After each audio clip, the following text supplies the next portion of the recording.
Hello, my name's Christine Gemperly, and I would like you to welcome everyone here to Gemperly Orchards. My brother and I have been farming almonds here in Ceres since 1998. We're a two-person operation and are a representative of the many small and medium-sized family farms in the state. We come from a long line of farmers, but our California history isn't old. Our father came here in the 1960s from Switzerland to start farming almonds and poultry with his brother, and that operation still exists today. My brother and I have been through a lot over the last 27 years, including 3 droughts and 1 pandemic, which have all brought their unique hardships. And now we're about to face another.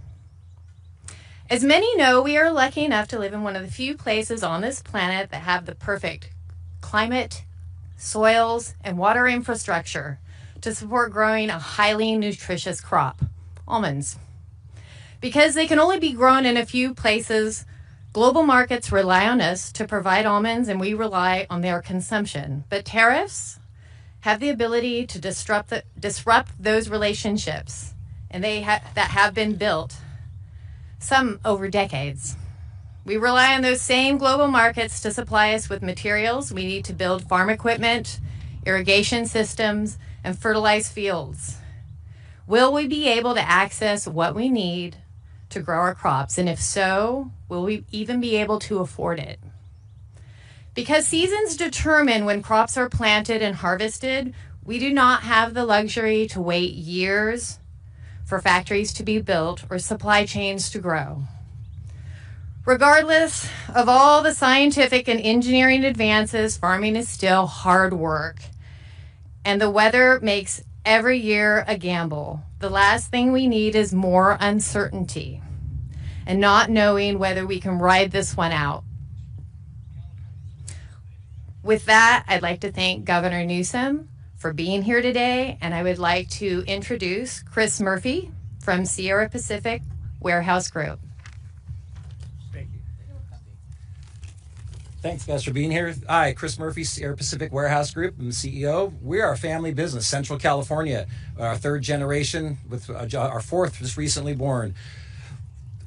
California is a crucial part and the lifeline of our national supply chain. It involves so many suppliers, manufacturers, countries from all around the world and domestically here. Our dynamic food industry gives us a unique role in feeding America. Many of our customers supply across the United States, blending imports along with domestic products to feed the world and the United States supply chains, retailers. These same local producers export to strategic markets around the world. The supply chain and our customers, they rely on dependable and trustworthy long-term partners. And we need to be a reliable and trustworthy trading partner with the rest of the world. So I think we all work together. The supply chain's interconnected. There's so many moving parts, and it's something we all should rally around. So thank you. And I'd like to introduce Attorney General Rob Bonta. Thanks, Chris. Thank you all for being here and taking the trip. I want to thank Christine and Chris for sharing their stories and speaking up about the impact on their businesses and California businesses generally.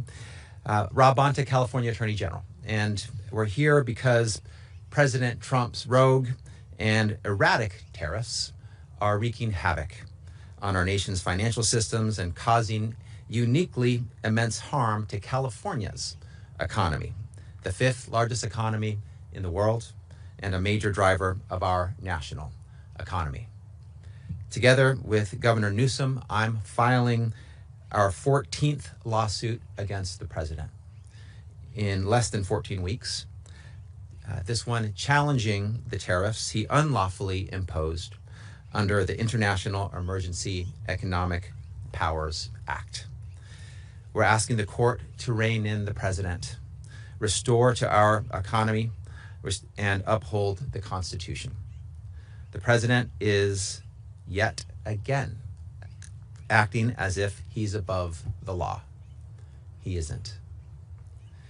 He is yet again violating the U.S. Constitution, overriding Congress's authority, and breaching the separation of powers.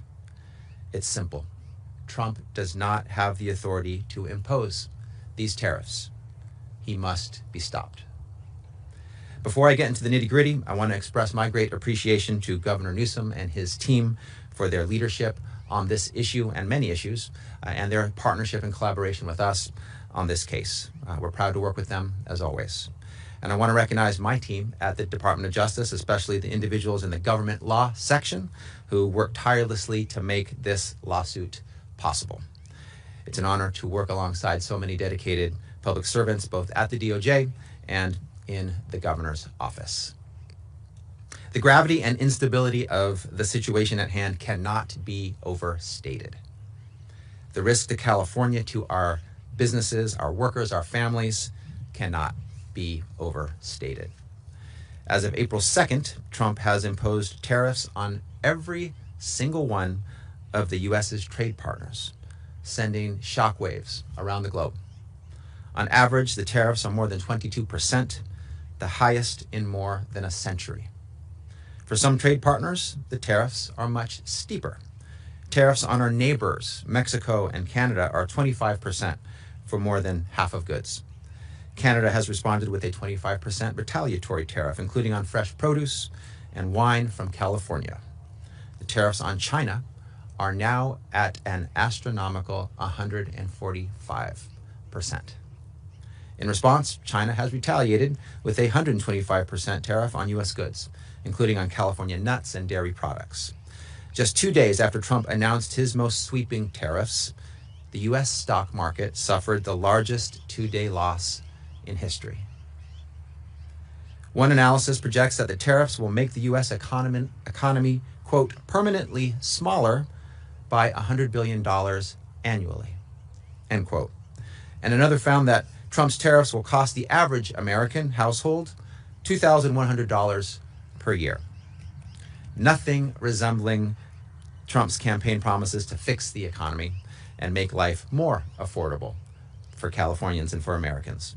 Given California's enormous economic footprint, the impact of these tariffs on our state, our businesses, our people is especially harmful. California is the nation's largest importer and second largest exporter, the largest when it comes to agricultural exports. In 2022, California's agricultural exports brought in nearly $24 billion. Mexico, Canada, and China happen to be our biggest trade partners. Over 40% of California's imports come from those three countries, and they're our top three export destinations, buying close to $67 billion in California exports, over 1/3 of all of our exported goods. Trump's tariffs are already hampering the state's ability as a major purchaser of goods ourselves to contract for, purchase, and sell goods. Already vendors have warned us that they're going to pass the cost of Trump's tariffs onto the state of California. Trump may claim he's a great businessman, but Trump's tariffs are truly terrible for business, and they're breaking the law. Let's get to our lawsuit. It focuses specifically on tariffs unlawfully imposed by executive orders that claim authorization under what's known as the International Emergency Economic Powers Act, or IEEPA. This is important because Trump claims this law is the reason he can impose these tariffs, and he is wrong. The truth is the IEEPA does not apply here. Trump has had to resort to creating bogus national emergencies that defy reason. He's even claimed there's an influx of illegal immigration and illicit drugs crossing over the Canadian border as the basis for imposing across-the-board tariffs on Canada. It is completely untrue. In actuality, less than 1% of fentanyl and illegal crossings actually come from Canada. The reality is the U.S. Constitution gives Congress the power of the purse. It's Congress's responsibility to set and collect taxes, duties, and excises, including, yes, tariffs, not the president's. Congress hasn't authorized these tariffs, much less authorized imposing tariffs, only to increase them, then pause them, then imminently reinstate them on a whim, causing our nation and the global economy whiplash. Trump is attempting to override Congress and steamroll the separation of powers. That means he's trampling over his own party, by the way, which currently controls Congress. Again, Congress hasn't given him the authority to impose these sweeping and chaotic tariffs pursuant to emergency powers, which means he can't do it. Bottom line, Trump doesn't have the singular power to radically upend the country's economic landscape. That's not how our democracy works. Trump may claim these tariffs send a message to our international partners, but Americans are the ones shouldering the burden. The message Americans are receiving is that your costs are going up. The farmers here in the Central Valley, the small businesses up and down the state, the families sweating over their household budgets to see where exactly they can squeeze out the extra thousands of dollars each year that these tariffs could cost. The cost of groceries and gas and other goods are rising. The cost of bananas, coffee, chocolate, wine, iPhones, video games, clothes, all on the rise. As Republican Senator Ted Cruz said, quote, tariffs are a tax on consumers, end quote. Couldn't say it more clearly. And we're feeling it. Seniors looking at their retirement savings are feeling it. Parents looking at the college funds they've built up for years are feeling it. Farmers looking at the crops they're counting on to support their families and pay their workers are feeling it. Trump's tariffs are a slap in the face to Americans, especially hardworking families just trying to get by. It's time to put this chaos to an end. It's time to hold Trump accountable to the law. With this lawsuit, we are. As Attorney General, it's my job to ensure California remains the best place to live, to work, raise a family, or run a business. That's exactly what I'm doing today. I'm proud to be alongside our great governor to fight for California's vibrant economy, businesses, workers, and families. And before I pass it off to my partner on this lawsuit, Governor Newsom, I want to give a final shout out to the folks on my team who worked tirelessly on this lawsuit. They don't do it for the recognition, but I'm going to recognize them. Zelda Vassar, Carolyn Downs, Laura Haddad, Shawan Shea, Julie Veroff, Matthew Wise, Thomas Patterson, Christina Bull-Arndt, Ellie Bloom. We have a great team, and I'm proud of them. Incredible public servants, each and every one of them. With that, it's my great pleasure to introduce our great governor, Governor Gavin Newsom. Thanks, Rob. Thank you, Mr. Attorney General, and most importantly, thank you, Christine, for having us and hosting us, and thank you, Chris, for your stewardship and leadership and willingness to be here and step up at this critical moment. Look, I think the Attorney General did an exceptional job in laying out the framework of this lawsuit and the why as it relates to the particular issues under the IEEPA, and notably issues that have been brought to the fore as it relates to the major questions doctrine recently by the Supreme Court. I would just highlight just two of the specific examples the Supreme Court used as it relates to the major questions doctrine on the issue of student loans under the Biden administration, on the Clean Power Plan under the Obama administration. If they are consistent, then this lawsuit is a lock in terms of what the Attorney General has laid out and what this state is asserting. But I want to tell you what our state of mind is as it relates to the issues that impact the state of California, obviously the state of our union, and the state of the economy more globally. We talk often about California being the fifth largest economy in the world. That is correct. We're also the largest manufacturing state in the United States of America, $412 billion output. And I want to put that in perspective.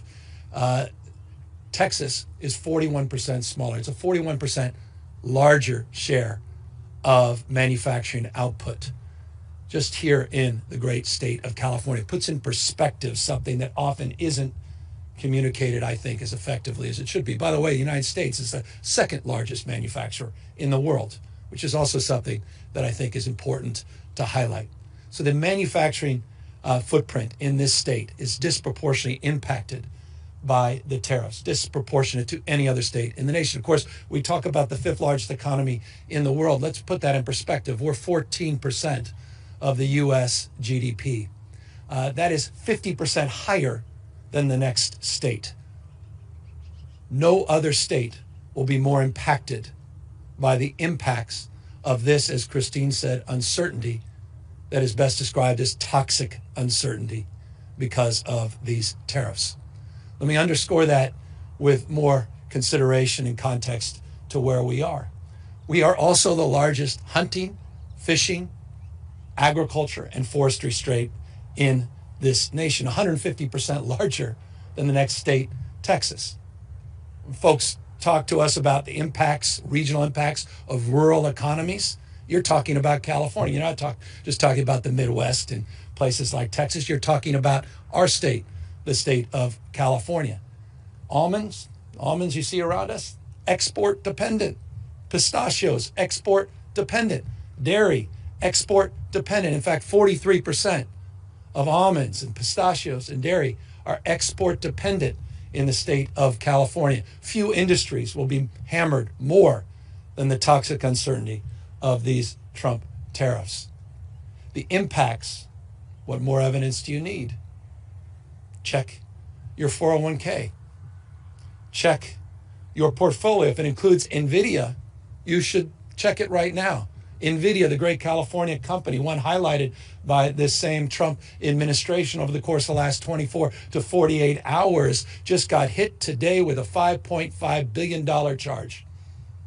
Great California company got hit with a $5.5 billion charge, sending the markets to tumble yet again today. NASDAQ down over 2% as I speak.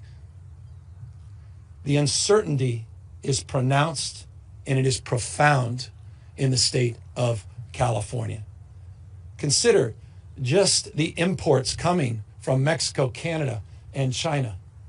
44% of all of the imports into the state of California alone come from just those three countries, $197.3 billion in 2023.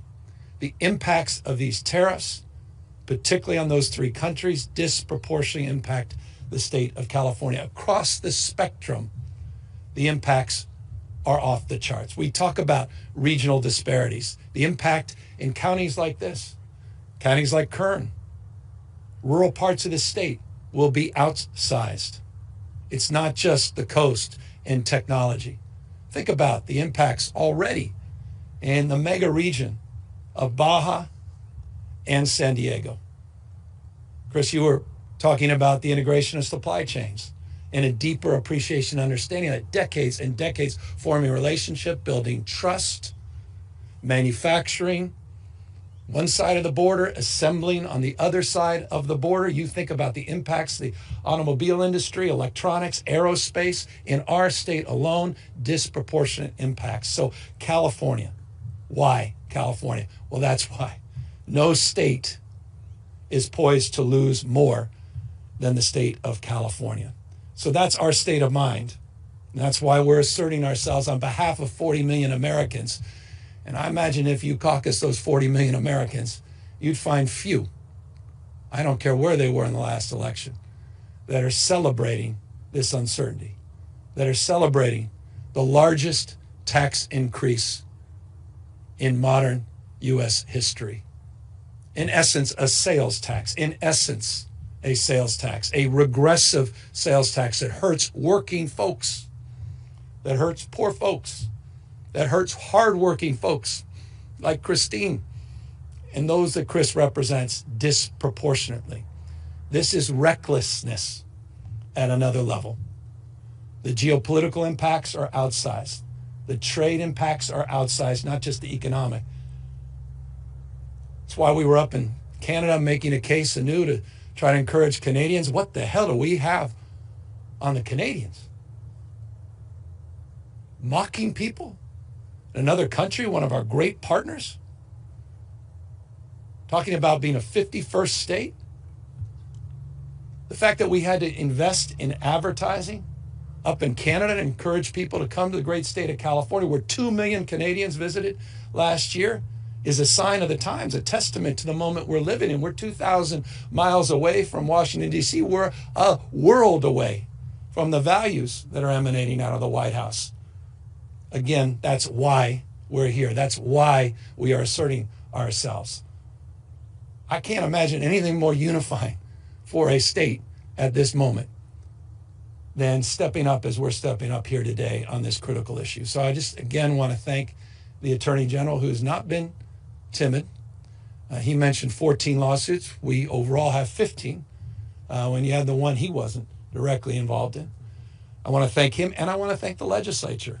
Don't forget, we did a special session, seems like a lifetime ago. It was just a few months ago, saying we have an open hand, not a closed fist. And it was a sincere sentiment. We didn't want to go down this path. We were hoping we didn't need to go down this path, but we prepared to go down this path. And so I'm grateful, not just to the Attorney General, but to all of those members of his staff that he called out. I want to thank them for their partnership, their stewardship, the legislature, the same, for recognizing the severity of this moment.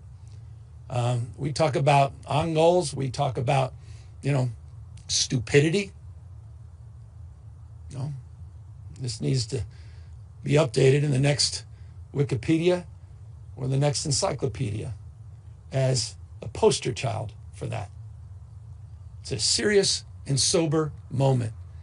And I'd be, in closing, lying to you if I said it can be quickly undone. And that's why we have a unique responsibility to do more at this moment as well. And I've been involved in, I think, 19 or so MOUs with countries around the world. We've been reaching out to foreign leaders. They've been reaching out to us. And the critical nature of subnational trade and people-to-people relationship cannot be understated at this moment. And California can and will play an outsized role in that relationship. We have got to rebuild trust. 80 years of economic dominance in just a matter of weeks being unwound by this kind of recklessness.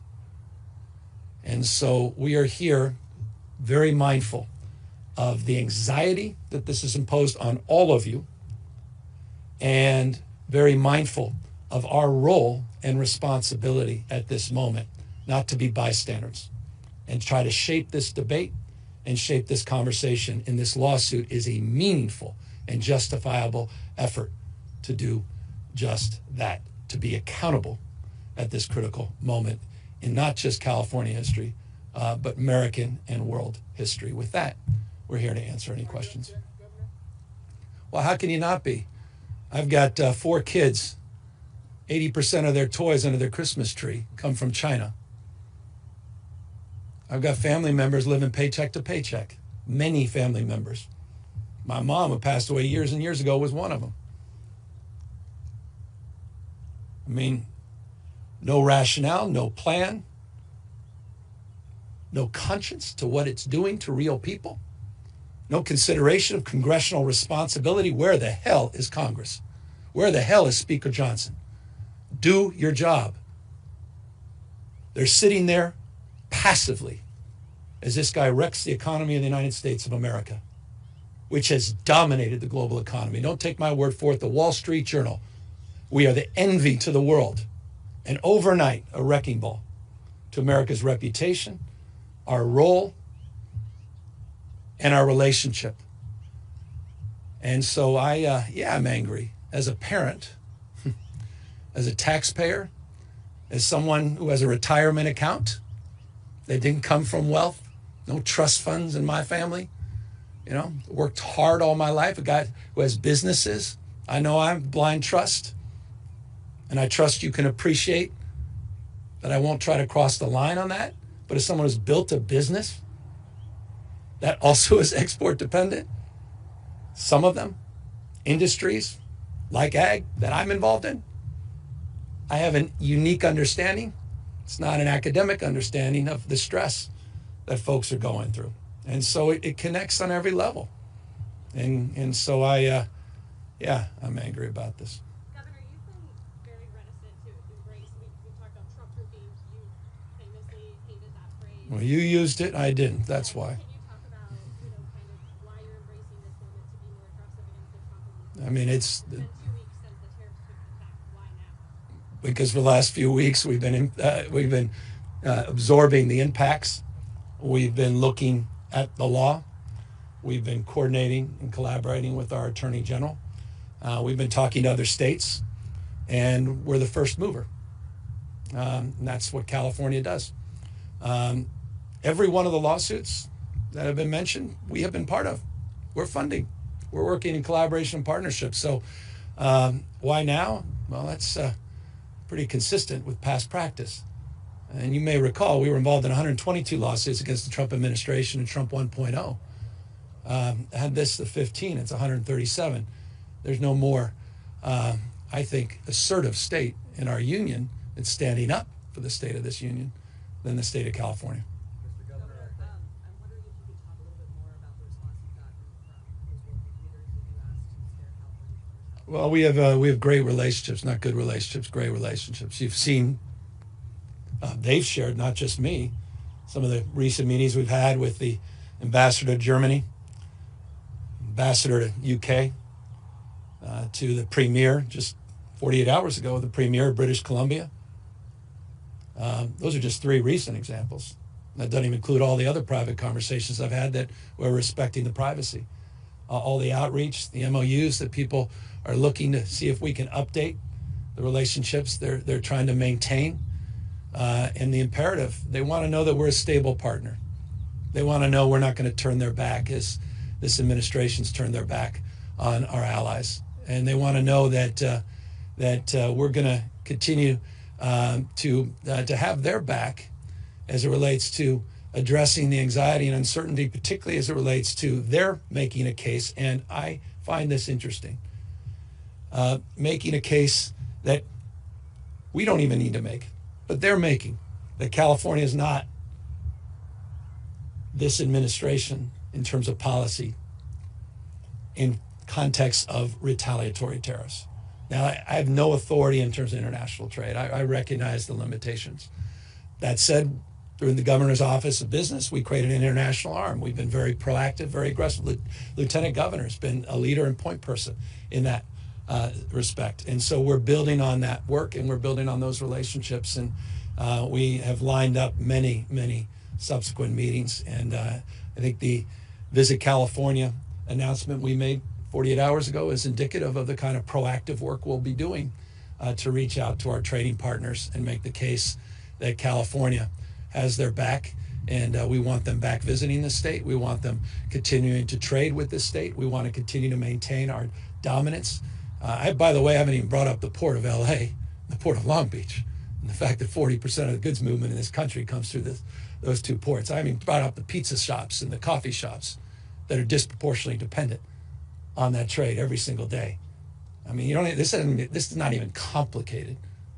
The impacts of small businesses that cannot pass along these increased costs, that are losing customers. The impacts, and I want to speak for Chris and others, but the impacts already on the lack of investment. Any business person, small or large, uncertainty is the number one enemy. Just give us certainty. The one certainty that is the only certainty we have is uncertainty. That literally on a whim, day to day, hour to hour, phone call from a donor to a phone call from another donor, that there will be a waiver. There will be an exemption. I mean, from free capitalism to crony capitalism, just like that. Corruption? This is the personification of corruption. I appreciate the press. You chase this for a living. This is smash mouth in your face. Every minute of every day, every hour, and you know it. You've seen it. How in the hell are we sitting by and allowing this to happen?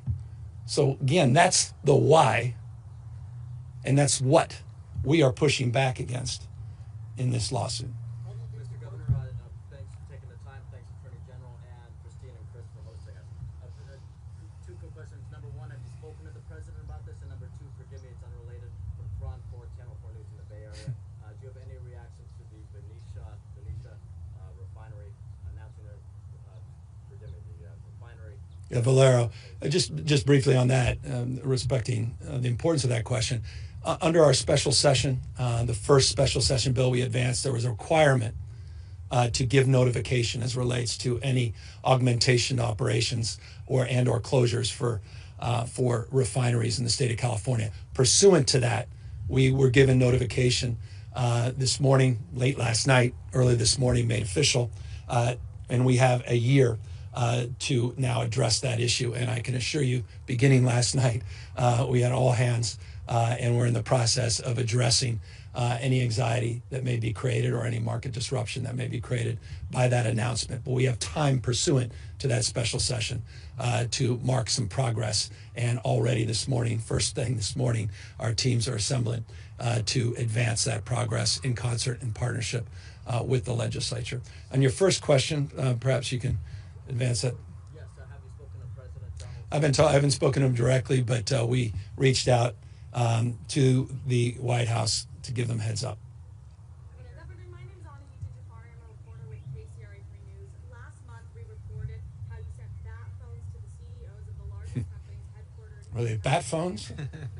I like that. I like the description, bat phones. I'm going to keep that. Yeah. Yeah. All right. That's nice. I mean, it sounds. Line programmed into them.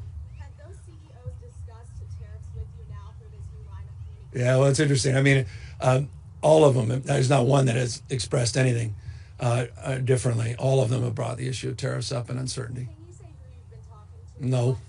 I don't want to call them out. Again, the idea of let me just say, just on the meta point, in some matter, what the hell, bat phones and the governor. So I thought it was important that some of the biggest job creators, we've been doing this, as you know, with our Jobs First plan with small businesses. For the last few years, we've built this framework around regions rising together, and I'm really proud of that work. I felt we needed to do the same for some of the larger employers in the state. And so I reached out to them, and I did a burner phone and just put my cell phone in there, just with my number. And I wrote a handwritten note to each one of the CEOs saying, you need something, call me. Here's my cell phone. And to your point, and some of your reporting, a lot of them have reached out directly. I will say, full disclosure, a lot of them thought it was fraud. They didn't know what to expect. They didn't know it was real. They didn't even know what was going to happen with stuff. So some, we had security personnel call saying, is this actually from you guys? So it's been an interesting experiment. I'm just being a little too forthright with you. But for those that got it, eventually, many of them just texted, said, I just want to confirm it's you. Those conversations, there just simply hasn't been one of them where tariffs haven't been brought up, period. Every single one of them have, by definition, of course. I mean, it's just, it's I said, the worst on goal in the history of this country. One of the most self-destructive things that we've experienced in modern American history. I mean, the Attorney General just laid out the 22%. Some have estimated as much as 26.7, 27% all in. But you're getting near that the Smoot-Hawley numbers that every independent assessment said exacerbated the Great Depression. I mean, it's literally comparable to that. I know a thing or two about China. I sat down with President Xi. This is serious. And we need to take it seriously. And again, no state has more to lose. How do you think the court's going to respond to this lawsuit?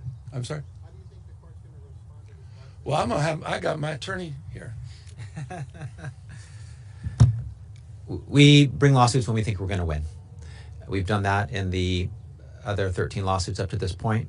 We've had a lot of success in those lawsuits so far, securing temporary restraining orders, preliminary injunctions. The approach here is the same, although its application is different in that it applies to these universal tariffs. It's the idea that the president is exercising authority that he doesn't have. The president can't do unlawful things. It's really that simple. And he thinks he's above the law. He's not. He thinks he can violate the Constitution and the law, and he can't. And so it's up to us to hold him accountable to following the law. And in any court where we will get what courts give, a fair and objective hearing, a full review of the facts, a complete analysis of the law, we believe we'll be successful. And we believe that in this case. Have you been able to calculate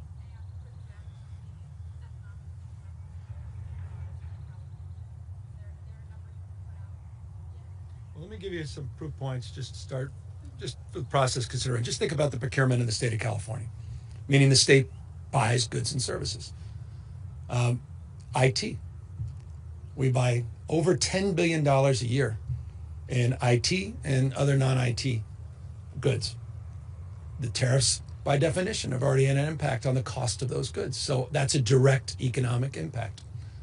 I talked to you about the markets. Why do I bring up the markets? Because the markets in California play an outsized role in our budget. Capital gains plays an outsized role in our budget. NVIDIA's success as a company, I gave it a proof point, plays an outsized role in the revenue we generate in this state and our ability to support critical programs, including supporting farmers like Christine. The impacts of that have already forced and compelled me to adjust the budget that I will be submitting in May. The May revise will reflect a downgrade in economic outlook in this state. I have been meeting consistently in the last few weeks with economists, not only state economists, independent economists. Universally, they have significantly downgraded the GDP projections for the state of California next year, have increased as a consequence of this toxic uncertainty the likelihood that our unemployment rate will go up, not down, and that the environment will precipitate in higher inflation. All of those things will inure to slower economic growth, less capital gains revenue, and a significant, from my humble perspective, how significant? Stay tuned to the May 15th revise,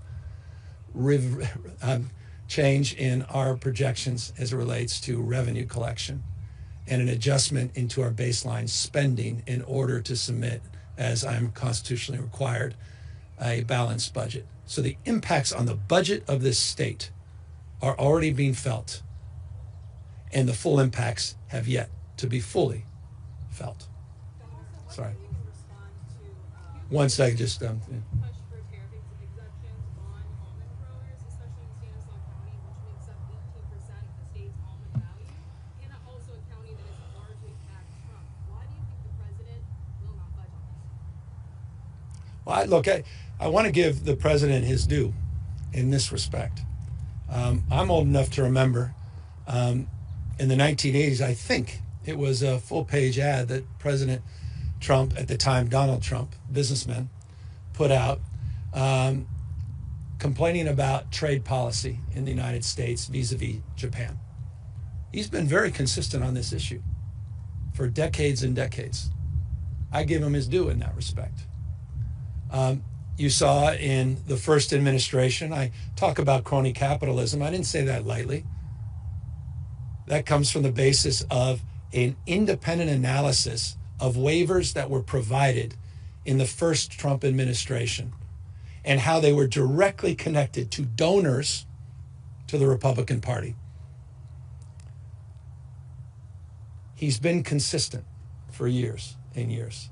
But this rationale across the board, 10% tariffs, the irrational determination of 145% in China, the fact that he negotiated what he said was a great trade deal, the USMCA, and now he's trashing his own deal, shows a level of recklessness that even I did not anticipate. And I imagine many of his supporters may not, to your question.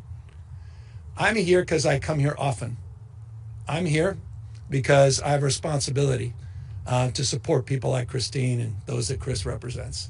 I'm here not because folks here, I'm very mindful, voted for me or even Kamala Harris.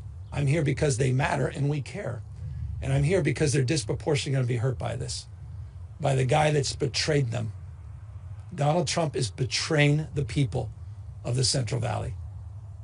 He is betraying the people that supported him.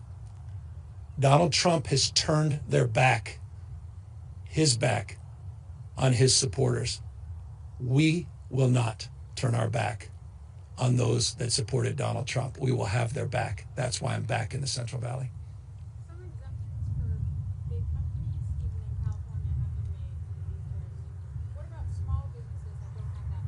That's it. That's by definition crony capitalism. Because your fancy CEO may have gotten that cell phone and you made the call. It's why I predicated what I said as it relates to those cell phones on the work I've done for small business as a foundational point. And that's why we're here with small business. But that's exactly right. What's their representation? And that's where states come in. That's where a state of mind to push back, to be firm, to be resolved, come in. That's where leadership comes in, Speaker Johnson. That's where leadership comes in, accountability, responsibility, Speaker Johnson, to have the back of small businesses you claim to represent. Where the hell is Congress? The best of the Greek democracy, the Roman Republic, 3 branches of government, independent, co-equal branches of government, popular sovereignty, the rule of law. The rule of law. You saw a federal judge today on contempt charges against the administration, or at least asserting probable cause for contempt charges, criminal charges against the Trump administration on the fundamental rule of law, the principles of our founding fathers, the 250th anniversary of this great republic we're about to celebrate, that has held this place together, that has bound us together. All of that being challenged, a recklessness, a wrecking ball to the principles of our founding fathers. So I'm sorry to, you asked me if I'm angry. I'm resolved. That's all. And I'm proud of this state. And I'm proud to have an attorney general and a legislature that get it. And I'm proud to have this gift of having some agency and having a little authority as governor to push back against this at this moment. Governor, along the lines of the budget, can you talk about California has a lot of federal funding on the wildfire relief, Medi-Cal. Are you concerned about the Trump administration retaliating in these ways? Well, let me remind you guys of this. California last year, as a donor state, provided $83.1 billion. Maybe worth actually writing this down. $83.1 billion. We provided more to the federal government than we received. By the way, Texas received $71.1 billion more than they provided the federal government. So I'll just remind you of that. California, as a donor state, the balance of the books, provided $83.1 billion. Texas took $71.1 billion. Top 4 states that were donor states, all blue states. Interesting fact. So when it comes to federal support, we would expect to be treated fairly. And I say this as a donor state that doesn't even get back all of the money that we provide the federal government. I'm proud to have the backs of states that are struggling. I'm proud to have the back of Speaker Johnson's state when they were struggling because of the hurricanes. As a taxpayer, I was proud to support them. And I would hope the same would be extended. And I expect it will be. That's above politics. I spent 90 minutes in the Oval Office with the president. I've been on the phone with him on multiple occasions. I'll work with President Trump on issues any day of the week that we can work together to advance the cause that I think bind us together. And that's the cause of this state and the fact that we're the tentpole of the American economy, the cause that I think unites us across this country in relationship to this state. And that's my state of mind, and I'll maintain it. I deeply disagree with him on this.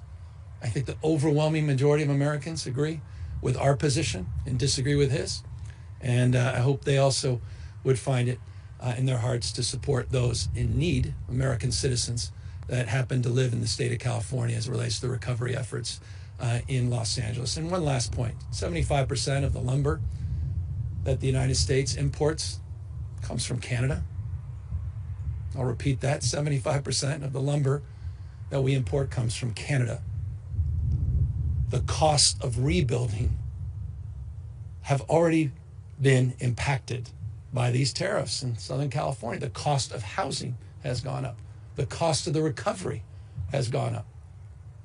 I could cite over and over specific examples. We haven't even fully absorbed, to your earlier question, the magnitude of the economic costs already of the recklessness of these tax increases, these tariffs.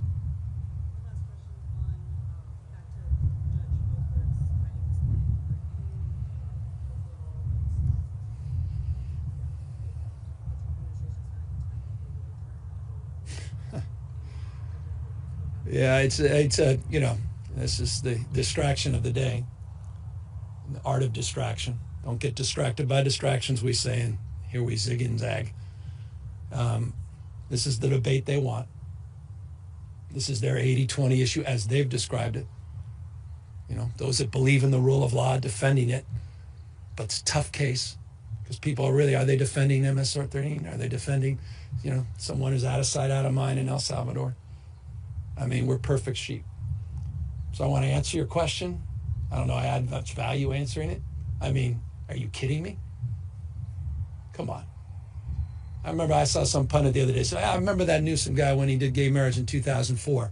The hell is he talking about? He's kept marrying people, 4,036 couples from 46 states and 6 countries.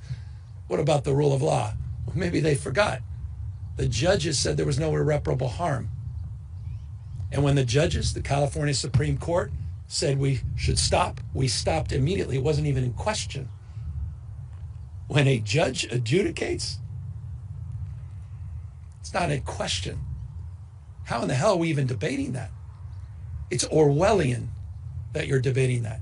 And it's exactly the debate they want, because they don't want this debate on the tariffs. They don't want to be accountable to the markets today. They don't want to answer for NVIDIA taking a $5.5 billion charge. They don't want to have a real conversation with Christine and what's going on in terms of the export uncertainty here in the Valley. They want to have this conversation. Don't get distracted by distractions. We're all perfect sheep. Thank you guys very much.